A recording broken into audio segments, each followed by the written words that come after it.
La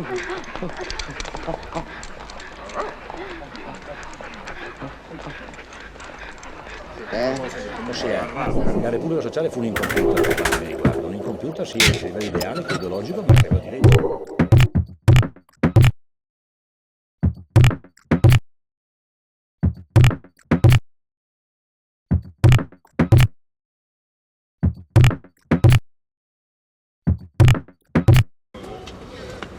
Giovinezza, giovinezza, primavera di bellezza.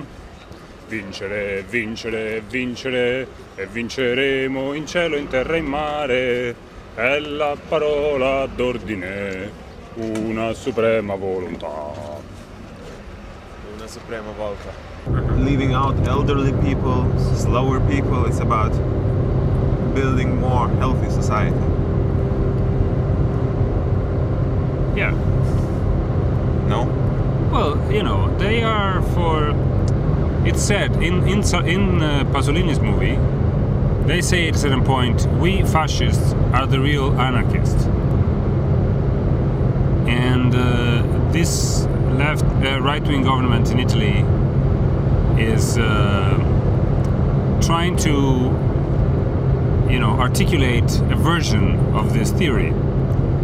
That the right wing is the anarchist proposal of the self-organizing society, in which basically what happens is that the ones who are already stronger gets more power and impose their own rules. So if you have a big car, you can go faster because your car deserves to go fast. Once we discussed this, like how Vilnius always plays other cities, right? How you can film, how you can use it as a film place for other cities, or like Budapest. But in this case, with this program, with this idea for the pilot, we want something real. We don't want Vilnius to play Salo or Budapest to play Salo. We want Salo to play Salo. I think, it happens when you kind of get over this whole fictional realm of ideas and go back. It's a question, where do you go when you get over fictional? Do you go back to real or you go somewhere else? Betrayal of the promise? Yeah, I don't think you can have a promise without a betrayal. What do you mean? Well, seems like the only promise worth making is one that you're liable to betray, no? Yeah, that's true. Probably. I think it's also a logic of a dream. That, yeah, with a promise you can betray it. With a dream you can always lose it, and you can never achieve it. And that's what it keeps, exciting. Yeah, we're gonna try to figure out what the dream of the Republic of Salo was. Yeah. Maybe. And was it a collective dream?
Sì, sì, su, vedi tu, su, vedi.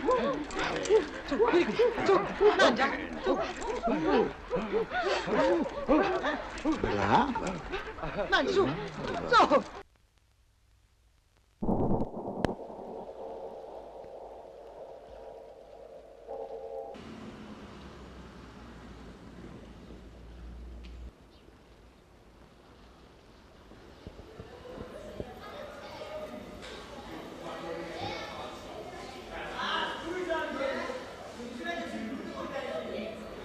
What we have to do now? No, just, that what you do is what you do. That's it. Chiamiamo Bresciani, dai. Salvatore no. Well, maybe we can make the first scene right now. Yeah. Yeah, let's do the first scene. The beginning of the film. Scusa. Che palle. Ho visto una che c'è jeans uguale ai miei. Perché? Quali quelli? Questi. Che cosa succede? Cosa hai No, detto? devo averceli Uguali solo io, identici. capito? Come mai? Non lo so, perché devo averceli solo io. Io i miei due jeans sono simili. Io e lei no? ce li abbiamo Sì, uguali. ho capito, lei è uguale, però abbiamo preso lo questa stesso qua era giorno. una- Perché mi stavo pure sulle balle. Vabbè, capita. O vai là, glieli strappi. Può darsi, glielo Può fare, darsi. glieli bruzzo Non è con da l'accendino. fare. No, è da Comunque è fare. brutto che vai in giro e vedi un altro che sui tuoi stessi Sì, jeans. dov'è che li hai presi? Lì da te? Sì. È vero. E lei anche? E lei anche. Vabbè, Ed è anche andata- noi due abbiamo uguali, ma non importa. Sì, ho capito, ma voi siete amiche. Allora, noi non siamo amiche. L'importante è che non ve li mettete Ovviamente a me tutte e stanno quattro con i meglio. jeans uguali. A me stanno meglio. Devo fare la divisa, andiamo tutti e quattro con i jeans uguali. in Uguali. giro. Lei invece Sì, ma si noi differenzia, possiamo. c'ha i Io mi pantaloni differenzio. plastici. No, io preferisco i jeans comunque. Sono più Sì, comodi. beh, Anch'io. Però cioè. certo che ci Sì, sono ma quei anch'io, prezzi ma- in giro No, allucinanti. Questi 180 euro, Ecco. ma siamo fuori. Per esempio. È troppo. Lo so. Però alla fine sono quelli più comodi. Ah sì, Per e quelli andare che in durano giro. di più. Ma E comunque un po' tutte le cose fatte di jeans. che sono dobbiamo comode. andare un po' Sì. tutte dalla parrucchiera, quanto vedo, Esatto. Oltre che i jeans abbiamo bisogno di un nuovo taglio. Sì, anch'io, perché veramente qua Sì, sono sì. messa un po' male. Ma mi sa che dovrò andare anche in palestra. Senti niente perché? No. E comunque secondo me te stanno meglio che all'altre jeans. Sì, sì. Cioè la è più Sì, cicciona. sicuramente. Sì. Basta. Non ce li ho proprio. Vabbè, vedi? Parla. Cool. Perfect.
Bene, brava, ecco.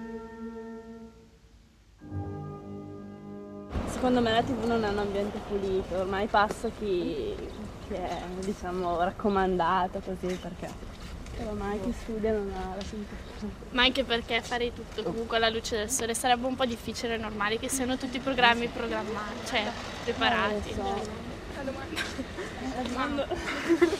Boh, io mi chiedo dove arriveremo comunque, perché adesso si sta puntando molto sui giovani, però i contenuti, cioè, il Grande Fratello, vabbè, occupa sempre grandissimo spazio in televisione, però non la vedo come una... Come sarà la TV del futuro? Sarà come quella di oggi o peggio ancora? Secondo me punteranno tutto sulla sulla pubblicità, perché tipo i programmi dove comunque con i giri pubblicitari ricaveranno maggiori interessi, perché comunque profitti. Esatto, cioè è tutta una questione di pubblicità, ormai costa poco realizzarli. Per me l'importante è che comunque riusciamo a capire quando ci troviamo davanti a una velina, così invece a un'attrice magari come Giovanna Mezzogiorno, che è un'attrice invece qualificata, brava, completa, cioè l'importante è sapere cosa vogliamo e scegliamo quindi cosa guardare alla fine. È un po' il problema anche di adesso che se tu vedi di grandi attrici molto brave, molte non ce ne sono, cioè fanno più successo magari una bella che non sa fare niente che non una poverina che è quello che è, ma che almeno ha studiato e sa fare il suo lavoro. Cioè ormai si punta all'aspetto fisico, il contenuto non è più rilevante ormai. No, che sarà sempre così d'ora in poi. L'aspetto fisico conterà più di quanto uno ha studiato, via dicendo.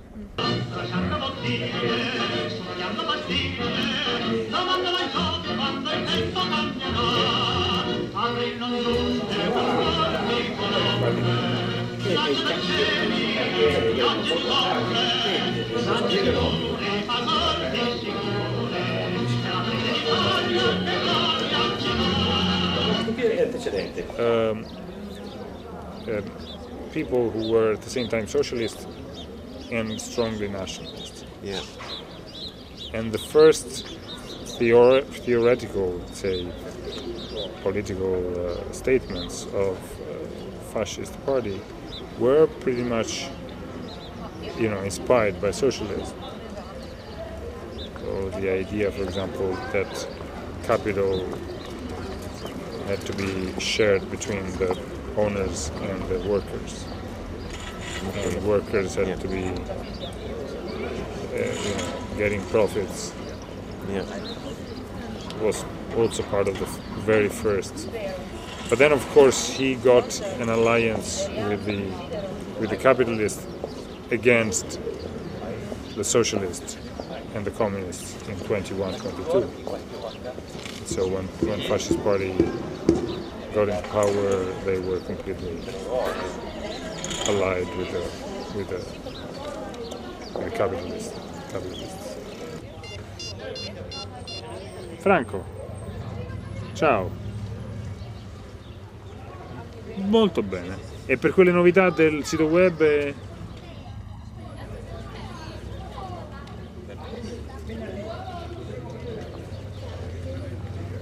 Ah. Mettendo a punto.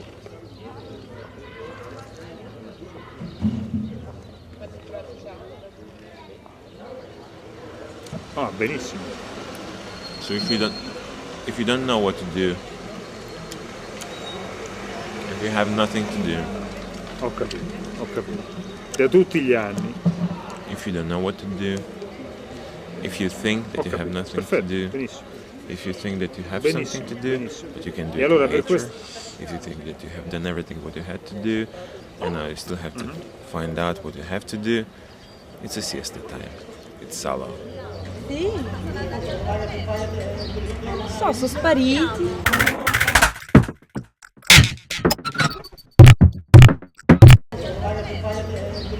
Sono spariti.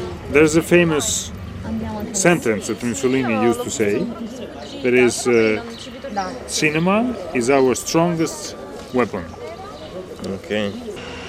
There were some kind of tragic aspect in fascism, and in German Nazism also. And the idea of death was very strong. For example, the main, one of the main slogans of fascists in Italy was "Me ne frego della morte," I don't care about death. And the black flag with a skull. And I think that, it's very strong, this connection between the era, the golden era that was in a mythical past, and the wrong present, against which these regimes were actually struggling. So I think the idea of purity is not so much projected into the future, but it's an attempt to restore exactly a golden age that existed. Yeah. But with a very past eye, Yeah, the future has happened already for them. The future has happened already. Yeah, exactly. And they wanted to restore it. Yes, exactly. Allora, la memoria è per me la memoria del futuro, nel senso che parti da allora con dei principi che non sono per me, non sono caduti, ma anche perché io sono un po' sbellico, ma non importa, sono dei problemi, dei principi basilari e la memoria la portare avanti. Dimenticare, io posso dimenticare tutto. Nella giustizia, ossia anche il Presidente Ciampi che dice giustamente chiudiamo una pagina par condicio, però nella giustizia, ossia fino adesso ho visto solamente stupefacenti discorsi da una parte e da parte di sempre, chi vince per antonomasia, per storia ha ragione. Dopo 60 anni penso si possa parlare non solo di chi ha vinto, ma si possa parlare anche di coloro i quali hanno perso, non sconfitti ma hanno perso. Molti giovani della Repubblica Sociale sono andati senza nessun tornaconto, molti vecchi no. Qualcuno deve difendere la rendita di posizione. Se noi pensiamo alle migliaia di ufficiali che avevano diritto alla Repubblica Sociale, non certo per la maggior parte, non certo per credo, ma perché gli stipendi erano altissimi, stipendi a capogiro, stipendi a migliaia di lire di allora. Tanto era pieno di ufficiali allo sbando, si sono rivestiti, mangiano, si fanno le famiglie, capitava anche al sud. Una delle cose basilari, ad esempio al sud, mentre al nord la Repubblica Sociale, con i ministri che ha avuto, ha chiuso la sua epopea con un avanzo attivo del bilancio, pagando milioni al mese alle truppe tedesche, al sud gli americani strappavano solo le lire, che era poi la carta straccia alla fine, non c'era niente. Quindi questa è una considerazione economica. Tarchi ha consegnato la Repubblica Sociale con un vantaggio economico. Pisenti, uno dei grandi ministri di giustizia, è uno di quelli che non ha obbligato al giuramento i giudici, pertanto questa è una parte della memoria. Ciao. Salo.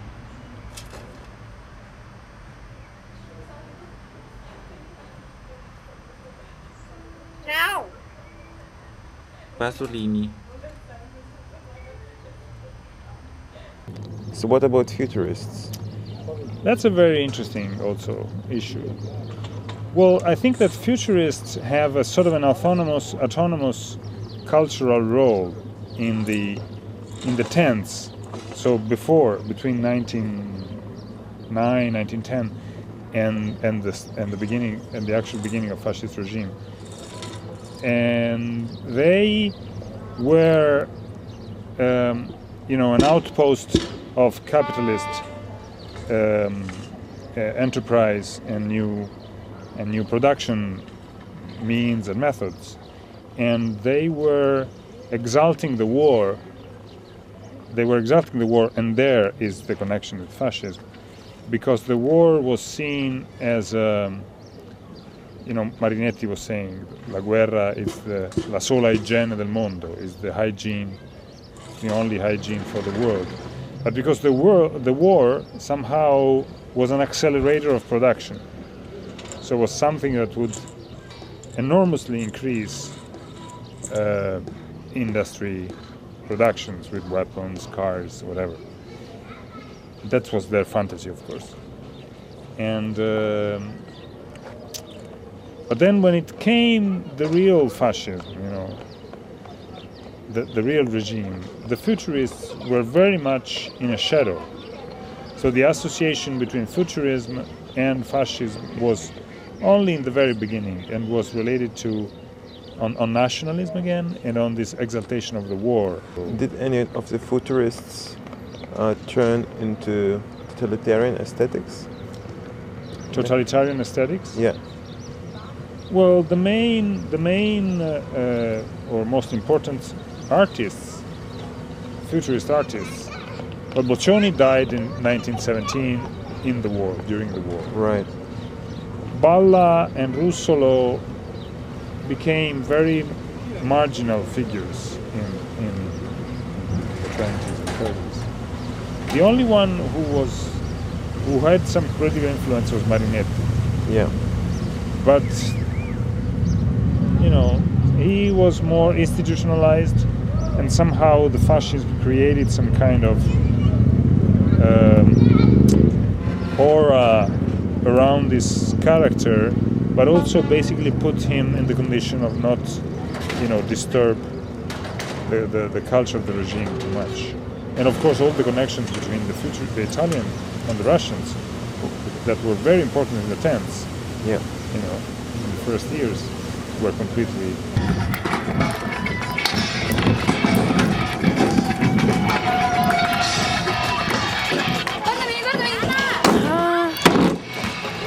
Dov'è l'uomo?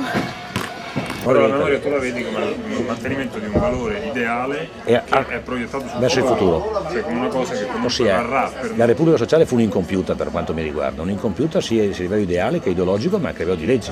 Molte leggi, noi viviamo ancora in piena epoca fascista, quando pensiamo, e nessuno ci pensa, che il codice civile e il codice penale portano ancora in primato Mussolini grande e Mussolini Rocco, prima pagina, ancora oggi, non ieri, stamattina.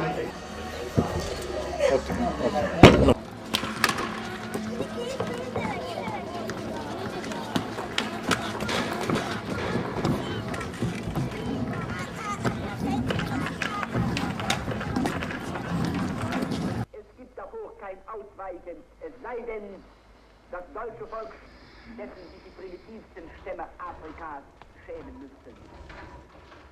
Wenn es aber männlich und deutsch ist, als Führer eines großen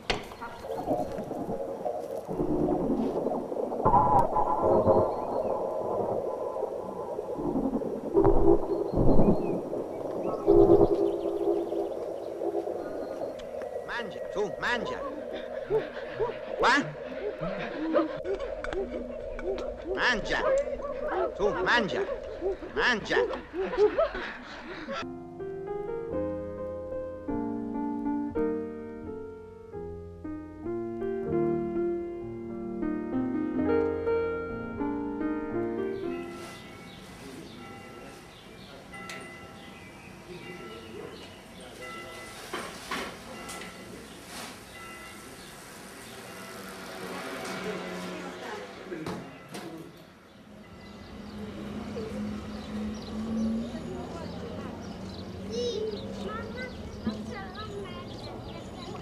I like this fog a lot. Fog always reminds me of the future. Why? Because it's indefinite and you don't know where it is, and you don't know what it is. So it's about unknown. And it's about the distance, it's far away. So it's a very typical image of the future, I think, that I kind of adhere to. I like fog in this place because it gives me the idea that there is some kind of obstacle in finding the memory of the past, and we are here to, research on these stories, on the memory of the people, and the fog gives me the idea that the place itself is not completely open to our eye. So it offers some kind of resistance.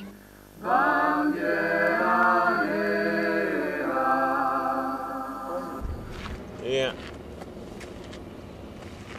Now I see that small house on top of the mountain. And I'm thinking, whether we're going to get to this house or we will always remain here, at the down of the mountain, on the back.